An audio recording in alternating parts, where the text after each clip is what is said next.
Sugatan ng isang babae sa Cagayan de Oro City nang ma-hit and run umano ng sasakyan na dati raw niyang kasintahan.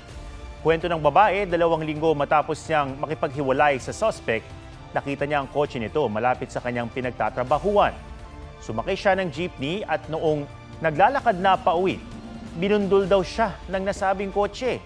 Tumilapon ng babae at inatrasan pa raw siya. Ayon sa pulisya, ilang beses nang pinablotter noon ng babae ang suspect.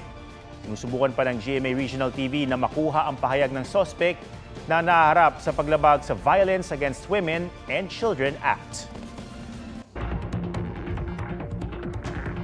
Nakunan sa karagatan sa Spain ang isang pambihirang isda. Yan ang humpback anglerfish o sea devil. Bakit pambihira? Ayon sa nakakitang NGO, nakatira ang humpback anglerfish sa lalim na 200 to 2,000 meters sa mga tropical at subtropical na katubigan. Hindi pa matukoy kung bakit napunta ito sa mababaw na bahagi ng karagatan.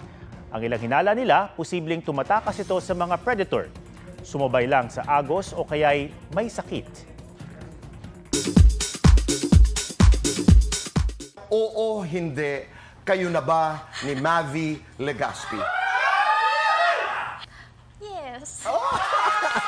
It's official! Ashley Ortega and Mavi Legaspi are in a relationship. Sa Fast Talk with Boy Abunda, inamin ni Ashley na noong una, inisip niyang hindi mag-work ang relationship nila. Natanong din si Ashley tungkol sa kanila ni Kailin Alcantara. Are you friends? We're okay. Nag-hi, hello kami. We're good naman. That's true. No beef.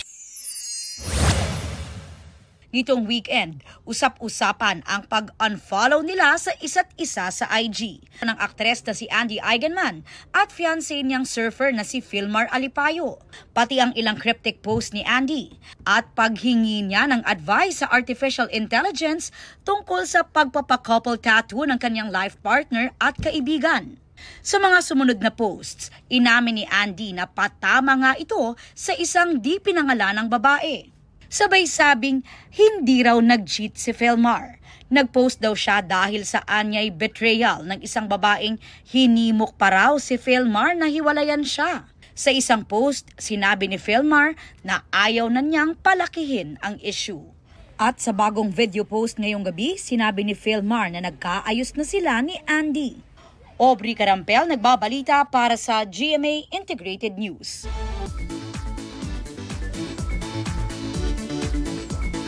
Ibahin niyo ang birthday ng isang nakilala naming adventurer. Ang celebration dinaan sa pag-akyat sa Mount Apo at diretso sa pag-relax sa Samal Island. Di tayo dyan kasama si Marisol Abduraman. Happy birthday to you.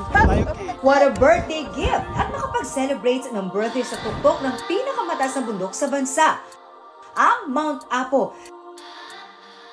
I'm very teary-eyed kasi it's one of my dreams talaga. And that's very special to me kasi sa birthday ko pa, nasa ibabaw ako ng pinakamataas na bundok sa Pilipinas. City girl ang birthday girl na si Andrea Hizon at fulfilling na venue ng celebration ang Sea of Clouds with a golden glimpse of the sun at green lushy mountains. Pero just like life daw, maraming hirap ang pinagdaanan.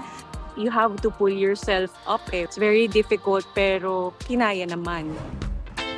Sundan niya ng relaxing na swimming sa crystal clear na dagat ng Samal Islands. Isang perfect combo na mahigit 1 oras lang ang layo. Magmuni-muni sa white sand beaches o subukan ang iba't ibang water activities. I-explore ang mga kuweba at magkakalapit na isla. Nature keeps me humble. It keeps you grateful for all the things na meron ka. Marisol Abduraman, nagbabalita para sa GMA Integrated News. Huwag magpahuli sa mga balitang dapat niyong malaman. Mag-subscribe na sa GMA Integrated News sa YouTube.